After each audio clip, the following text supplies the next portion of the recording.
नमस्कार दर्शक बंधु एवं आसला एक बड़ खबर लोक मिल नुआ भोटर आईडी कार्ड नुआ परिचय पत्र देवे निर्वाचन आयोग। तेज लोक मिल नुआ भोटर आईडी कार्ड जो जो जगार एवं निर्वाचन कमिशन SIR करेंगे तापर सेठारे भोटर मानक नुआ भोटर परिचय पत्र दिज्व। अर्थात बिहार में SIR प्रक्रिया शेष होगा पर सेठारे मध्य भोटर मानक नुआ भोटर आईडी कार्ड जोगाई दिया बोली प्रस्तुत होईछि।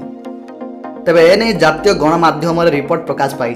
निर्वाचन आयोग सूत्र प्रकाशित रिपोर्ट मुताबक बिहार SIR समय भोटर मानक नुआ फोटो अपडेट करने को कहुई जहाँकि नुआ भोटर आईडी कार्ड तैयारी समय व्यवहार हेबो बोली कहुई। वर्तमान समय बिहार जो भोटर सूची प्रस्तुत कर राज्य में मोट 7.24 कोटी भोटर थिबा जना पड़ी। तेबे आसंता सेप्टेम्बर 30 तारिख में अंतिम भोटर लिस्ट जारी कर जानी रखा उचित जे बिहार विधानसभा निर्वाचन अक्टोबर नवेम्बर मासरे हेबाकू जाउछि, जेउथि निर्वाचन आयोग एवं SIR प्रक्रिया जारी रखिछि।